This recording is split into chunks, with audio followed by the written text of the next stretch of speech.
When it comes to student loans, I think it is criminal that we have loaded a whole generation of young people with debt, with school debt, mind you.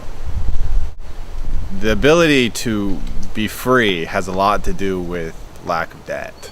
And telling a group of young people, a whole generation of kids, you have to go through college to better your life. Yet we're going to load you with $20,000, $30,000, $50,000 worth of debt, and then also put you out in a society where you'll be lucky if you can work at Macy's. Has, in my mind, only one real motive, and that's to ensure that people do not become free, that people do not take chances, that people do not chase their dreams, but they do what's safe, and that needs to end. In no way is a young person going to take a chance on opening a small business when they have, $500 or $600 a month in student loan payments. And I think it's absurd that the older generations look at my generation and below and say that we're lazy, or we don't want to work, or we're entitled to things. Living at home with our parents is not something that people are proud of. You don't wake up when you're 26 and say, it's great that I still live at home.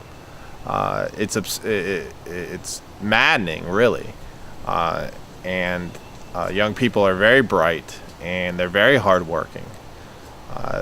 There's just nothing for them to do, job-wise.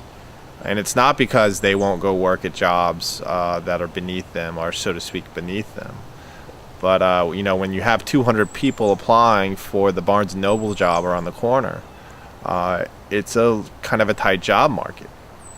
Also, the mere fact that, that money should be being spent in communities. I mean, you're talking about $500 a month on average that people are paying to Sally Mae or to the government now, depending on who owns your loan.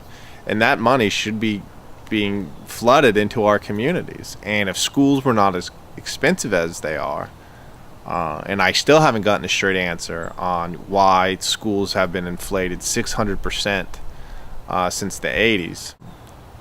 If schools were not as expensive as they were, and that cost would be, normal, so to speak, kids would be coming out of school and they'd be spending, that extra $500 or $600 a month in their local communities. So my goal is to reduce everyone's student loan debt to $30,000. The majority of jobs that are out there nowadays, all you have to do is be highly skilled in whatever skill it is that that's necessary for the job. It doesn't equate to college. I went to Washington Jefferson College, south of Pittsburgh. It was one of my colleges that I attended. And I'll never forget reading one of the old presidents say that, above the doors, the gates of the college, it should read, "Forget all hope of wealth, ye who enter here." And it's so true. You should go to school because you want to learn about life.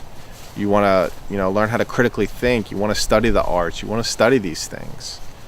It should not be your desire to earn wealth via college. That's the problem with college. That's why it got so expensive. I've worked enough jobs to know that you don't need a college degree to do well in business. All you really have to do is just kind of show up, treat people with a little bit of kindness and respect, and have good customer service, and save more money than you spend, and you should do all right. You don't need to learn business in college. I don't think so, at least. And if you equate with the rise of business degrees to the rise of cost, you can see that once again, some greedy businessman got his hands on college, and you see where we are now. You have 23-year-old kids with $50,000 worth of debt, unable to work, living at home with their parents. And this needs to change. And if we can bail out some hedge fund manager, all these little bailouts that we've had of all these people that made hundreds of millions of dollars and they needed to give themselves bonuses, they stole that money, then we can bail out the future generation. And I think a cap at 30 grand is quite necessary at this time.